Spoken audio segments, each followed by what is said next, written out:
Bienvenue sur ma chaîne. Aujourd'hui, on retourne un peu dans les années 90. Ici, c'est un review échappement qui parle un peu des belles voitures des années 90. Et si on tourne un peu les pages, on voit des Alfa, des Mercedes, des très jolies voitures, des Toyota.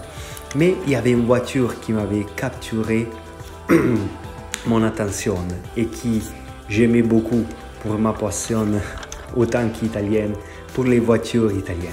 C'est ça, une petite bombinette. Fiat Punto GT. La Fiat Punto GT était sortie en novembre 1993. Et les premières séries sont celles-ci qui vont de 93 au 95. C'est une voiture avec un moteur 1400, 233 chevaux, capable de 205 km/h. Et ici, il y avait une confrontation avec la Renault Clio 1816 soupape, la Mitsubishi Colt et, si j'arrive à tourner la page, on le verra, même avec une Ford Fiesta 1816 chevaux. Donc là, c'était avec des voitures plus grandes.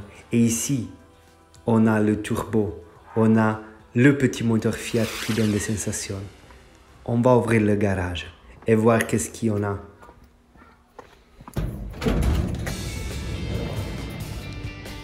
Donc, on a une couverture bleue et au-dessus de la couverture bleue, faites pas gaffe à tout ce qu'il y a dans le garage et le bazar qu'il y a là. Il y a la Punto GT. Ça, c'est une première série, une phase 1 de mai 1994. Donc, c'est une voiture qui a 27 ans. C'est une voiture que j'ai pris ici en Belgique, qui vient des Pays-Bas. Donc, c'est une voiture qui a un très long passé et beaucoup de kilomètres. On a presque 222 000 kilomètres sur cette voiture qui a une bonne chose par rapport à beaucoup de Punto GT. Le bas de casse, c'est 100. Il n'y a pas de rouille. Il y a un petit peu, quelques points de rouille ici et là, mais c'est très peu. Très peu vraiment. Ici, j'ai fait quelques modifications. J'ai mis un échappement ragazzo. C'est juste un silencieux, c'est pas toute la ligne complète. Et j'ai voulu la garder comme d'origine. Et donc, laisser tous comme si j'étais dans les années 90.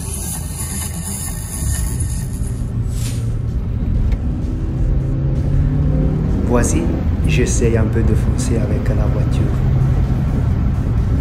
Et pour avoir une bonne réponse de turbo, je dois, voilà, pour vous faire écouter un peu, fermer les vitres et essayer un peu de sentir le son.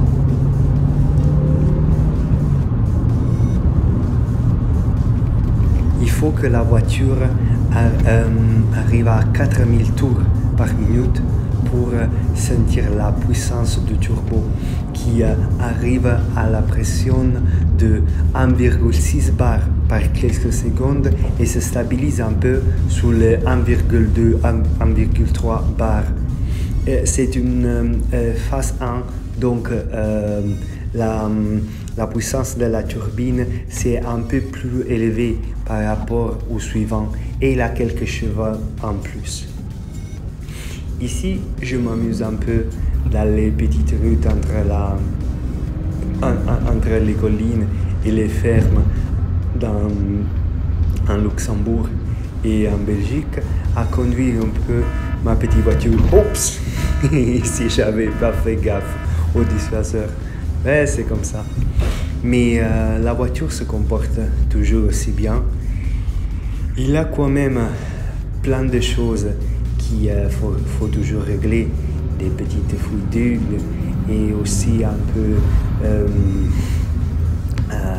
parfois les freins, parfois les étriers qui ne parlent pas très bien.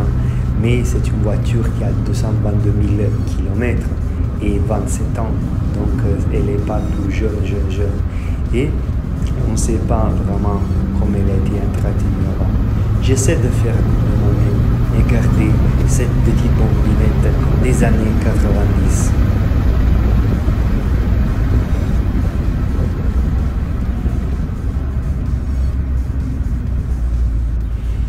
Je laisse aussi un peu le son de la voiture. Comme ça, vous pouvez écouter un peu de qu'est-ce qu'on ressent.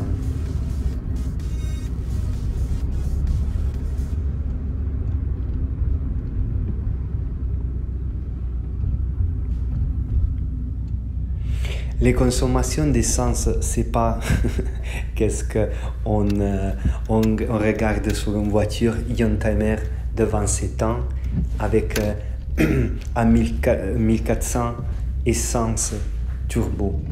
Mais je peux dire qu'avec un plein d'essence, avec ce qui coûte l'essence à ces jours, j'arrive quand même à faire plus ou moins 500 km si je la conduis raisonnablement avec quelques petites accélérations. Et voilà, je reparte à nouveau avec mon petit bijou des années 90. J'espère bien que vous avez aimé la vidéo et abonnez-vous à la chaîne si vous voulez. Merci.